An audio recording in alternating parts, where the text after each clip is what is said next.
Fusi and the Heavenly Tree. Fusi grew up quickly. From the time he was little, he was clever and curious. He loved watching the stars in the sky, the wind in the trees, and all the wonders of the world. As he got older, he became tall and strong, with powerful arms and a brave heart. Because he always helped others, everyone in the Huasu kingdom loved him, young and old alike.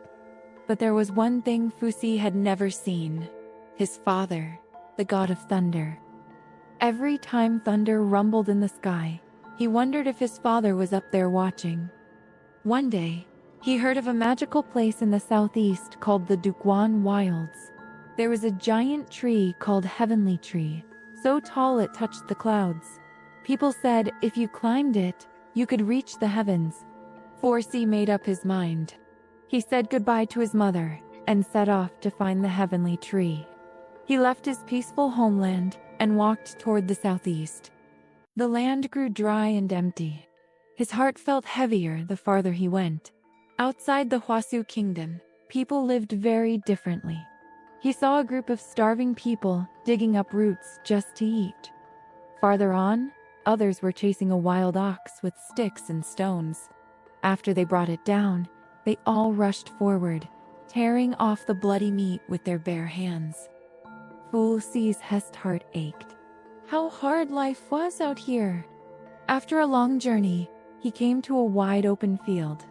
There, he saw a beautiful young woman walking back and forth. He ran up and asked, "Excuse me, do you know where the Heavenly Tree is? The one that leads to the sky?" The young woman was actually a goddess. Her name was Sunu, and she watched over the Duguan Wilds. She asked, "Why do you want to go to the heavens? Why not stay here on earth?" "The Emna, son of the thunder god. I want to see my father." Suni thought for a moment and nodded. "Very well," she said. "I'll show you the tree. But listen carefully. Once you start climbing, never look back at the earth. If you do, you'll never reach the sky."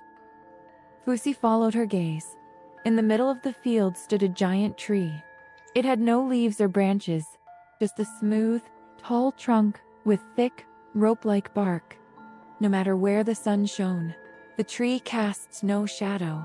That was Heavenly Tree, the ladder to the sky. Fusi was overjoyed. He took out a musical instrument he had made himself.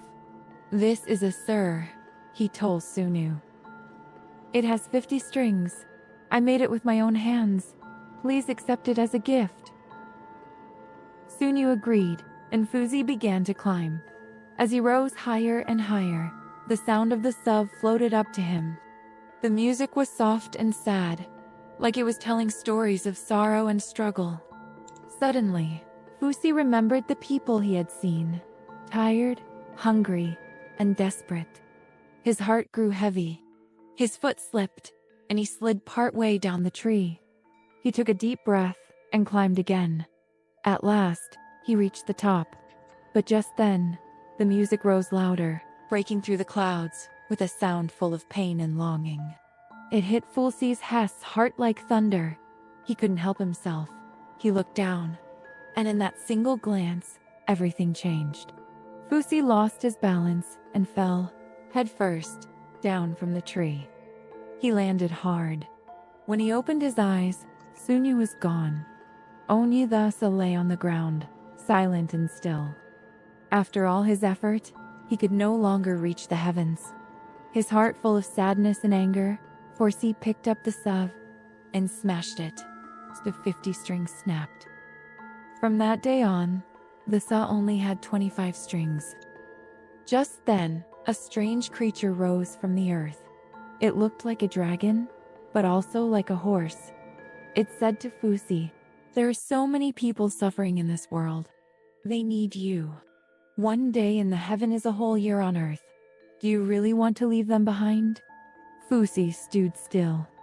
He thought of the hungry people, the dry lands, the sad faces. "You're right," he whispered. "Why should I go to the heaven? The people here need me." So, Fusi returned to the east. With his great wisdom and kind heart, he helped the people live better lives. From then on, He was remembered and honored as the great ancestor of the East.